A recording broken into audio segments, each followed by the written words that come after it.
Ni hao, 我是 Stephanie. Okay, so I promised you guys in the last video I would try to get some video footage of the lake, and it's still a little bit smoggy in the morning. I'm in Suzhou, China, by the way, which is very close to Shanghai, going west a little bit. Anyway, so here's the lake. It's Moon Bay Lake. I wish you could see it more. And over here there's the... Oh, can you see it? Can you see the church over here? There were people taking wedding photos over there yesterday. I don't know if it's an active church. I'm guessing no by how many people were outside and not inside, but who knows. Anyway, I wanted to show you a little bit of this, although it's still too early in the morning. It's like 6:30 in the morning, so it's really, really hard to see anything, especially me. Okay, there we go.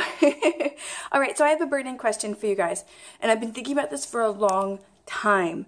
So in English, when you are reading something and you're fairly, you have a fair level of vocabulary, a rather high level of vocabulary, and you can't figure out one word in the sentence, but you can read most of, let's say like 70 or 80% of what you're reading. We say, get the meaning from context. We teach children in school, and we teach, actually I taught, I had to teach university students too. Look at the context, look at the context. Don't just say, I don't know what that means. Look at what's around it and see if you can get the meaning from it. So it's meaning from context, right? And so I've been thinking for the past few months, since the radicals in Chinese are a part of words in Chinese, is there a phrase for, like, instead of meaning from context with English, is there a phrase like meaning from radical?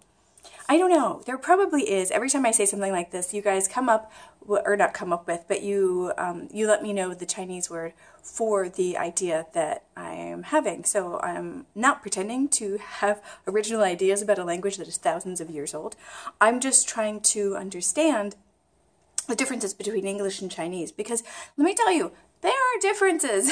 I've been tossing this idea around for quite some time, and the more words I see, the more helpful having spent that time on radicals, I think, was. Because although I may not remember the exact words, sometimes it really, really helps me jar the memory of the idea of the word. Is this about movement?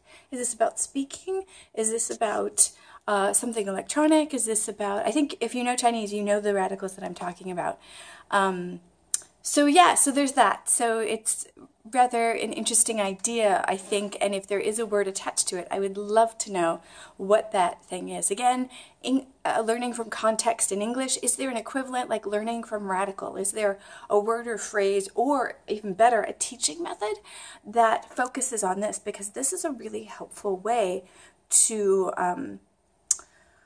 help with the differences between the script used with English, which I believe is the Latin script. Correct me if I'm wrong, please. And the Hanzi characters that are used in Chinese. All right, I look forward to your comments and suggestions and any information you have on this.